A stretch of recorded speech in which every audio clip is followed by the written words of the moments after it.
terkait Sony Sanjaya, si Pak Irjen Purnawirawan, kalau dia mau jadi justice kolaborator dengan maksud agar dia mendapat keringanan, kan itu tujuannya, asal dia berani buka. Nah, sekarang menjadi pertanyaan saya, benar nggak dia berani buka? Biar dia sudah minta perlindungan dari LPSK, tapi kan juga kalau bukanya separuh-separuh sama juga bohong. Nah, jadi kalau dia mau bongkar siapa yang terima uang itu, bongkar aja. Dia sebut-sebut Pak Jokowi katanya terima 2 triliun. Bener enggaknya coba, berani nggak dia ngomong? Nah, ini yang ngasih uang siapa? Apa ketuanya? Kalau Sony Sanjaya kan wakil ketua. Nah, ini yang memang jadi jangan jadi fitnah, harus dipertanggungjawabkan. Jadi jangan mencemarkan nama seseorang gitu. Buka aja demi keberlangsungan MBG. Nah, MBG ini memang kalau kita lihat idenya memang bagus, ya, artinya stunting ini yang disampaikan dalam kampanye Pilpres dulu itu memang sebenarnya niat Pak Prabowo itu baik sekali, artinya untuk menaikkan gizi anak-anak rakyat. Nah, tetapi kan pada pelaksanaannya belum udah pada bagi duit, pada jual titik, pada main ya bahan-bahan pokok yang untuk dijadikan MBG itu udah banyak mereka bermain 40 lipat, ya. Nah, jadi memang MBG ini salah kaprah, pelaksananya salah kaprah. Kalau niatnya Pak Prabowo itu baik, udah tahu itu teman-temannya semua. Jadi grup ini bawa ini, grup ini bawa ini, dan orang-orang yang nggak ngerti masak pun, nggak ngerti gizi pun dikumpulin di situ. Mereka hanya ngerti duit, bagaimana duit ini dibagi-bagi, bagaimana duit ini digelapkan. Nah, kalau mentalnya sudah korup, mentalnya sudah memang serakah, mau makan uang rakyat, ya itu akibatnya. Ya, makanya kita nggak, artinya gini, pemerintah jangan terbatas hanya menangkap, ya. Kejaksaan Agung itu jangan hanya terbatas menangkap, hartanya juga disita, semua disikat, diambil. Uang yang dia nikmatin itu, uang yang disimpan, yang disembunyikan itu, tarik, gelontorkan lagi ke MBG. Jadi MBG itu bisa berjalan tanpa kekurangan modal. Nah, kita kan di mana-mana sekarang kan terengah-engah kehabisan modal, kan. Nah, inilah yang memang, ya, saya beberapa kali tempo hari juga usulkan perampasan aset para koruptor, salah satunya di MBG ini. Ini kalau sistem hukum seperti ini, ya, kita repot, investasi orang takut, investor pada lari, pabrik tutup, ya, rakyat semua pada di PHK. Nah, gimana anak-anaknya? Nah, jadi MBG itu mesti melibatkan sekolah, ya, libatkan orang tua murid, atau pola atau sistemnya diganti. Misalnya orang tua dikasih uangnya, disuruh masak untuk anak-anaknya yang bergizi, seperti itu lebih tidak ada pemborosan, tidak ada juga 40 lipat. Nah, ini kan semua azam pemanfaatan dan ancang pencurian uang rakyat. Padahal MBG itu uangnya itu dari Kementerian Pendidikan, dari beberapa kementerian uangnya ditarik, dicemplungin ke MBG, ratusan triliun. Nah, tapi kan ternyata anak-anaknya keracunan, ya, uangnya habis, pada nggak ngaku. Satu hari katanya motong 19.000 sapi. Nah, sapinya si ketua, si wakil ketua dipotong. Enggak bener, kakinya dipotong itu. Dasar pencuri memang. Nah, inilah yang memang kalau si Sony Sanjaya berani buka, jangan cuma bluffing, jangan cuma hanya untuk menghibur masyarakat.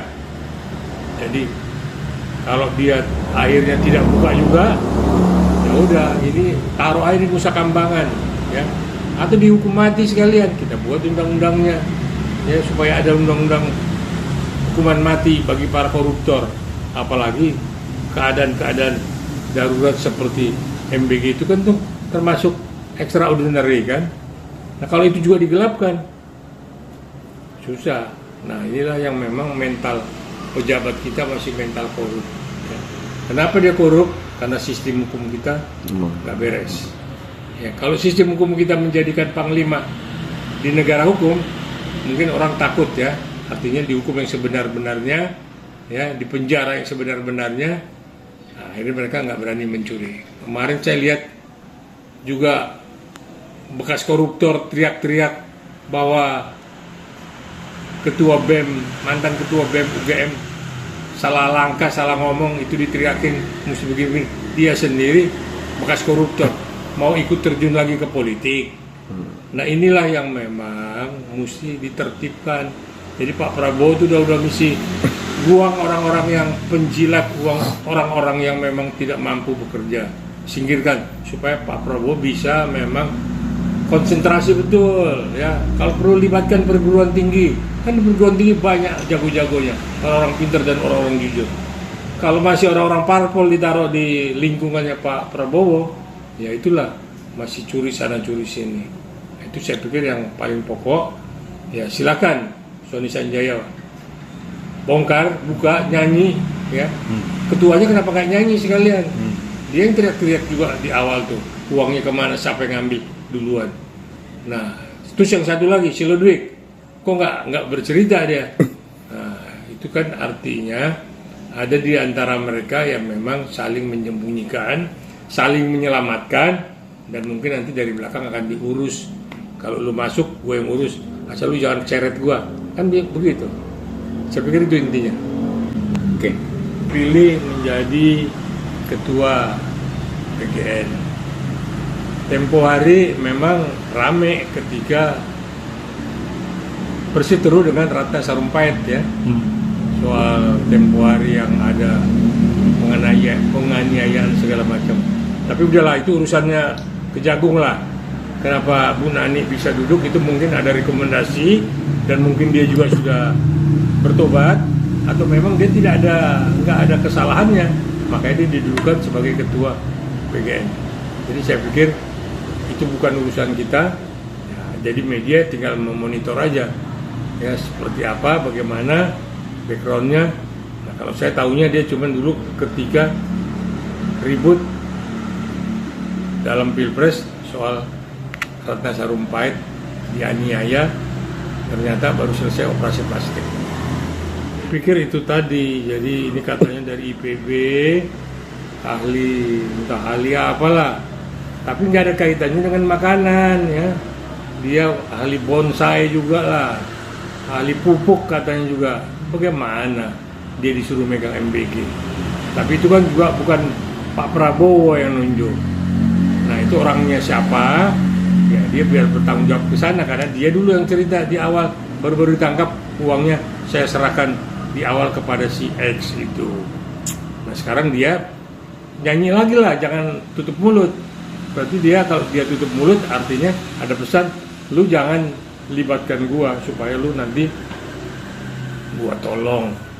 Nah kalau Nani naik itu kan memang kebetulan dia memang di Gerindra, dia dekat dengan Bapak. Mungkin Bapak lebih banyak tahu mengenai dia sekalipun dia jurnalis ya. Mungkin habis dia jadi jurnalis malam atau pagi dia masak kan. Jadi dia tahu sedikit mengenai gizi ya. Makanya Pak Prabowo menunjuk beliau untuk bisa memegang MBG ini. Nah, tapi mungkin dengan limit waktu ya. Berapa lama kalau dilihat 6 bulan atau 1 tahun ke depan juga sama aja juga rusaknya. Saya pikir Pak Prabowo nggak main-main, dia pasti akan pecat, akan diganti dengan yang memang sebenarnya yang memang harus di situ itu ahli gizi. Benar-benar dokter-dokter gizi dikumpulkan, dokter-dokter gizi dipercaya untuk mengolah gizi dan bekerja sama dengan sekolah. Sebenarnya itu kuncinya. Tapi kalau ini memang orang-orang politik segala macam disuruh ngolah lagi, ya kita lihat aja uji cobanya 6 bulan ke depan. begal itu harus dibunuh, ya itu kan melanggar HAM. Nah, ini koruptor kan merusak republik. Kalau begal itu kan cuma 1-2 orang karena perutnya lapar lah ya. Nah, jadi HAM di kita kan sebenarnya tidak berfungsi normal ya. Jadi kalau perlu undang-undang hukuman mati itu dibuat bagi para koruptor ya. Jadi kita lihat kan negara di seberang sana kan, siapa yang nggak usah korupsi sampai ratusan triliun lah. Di kita ini kan korupsi 1 miliar sama 1 triliun itu sama ya. Artinya mendingan korupsi dihukum setahun 2 tahun, habis itu keluar dia buka modal, buka warung ada modalnya.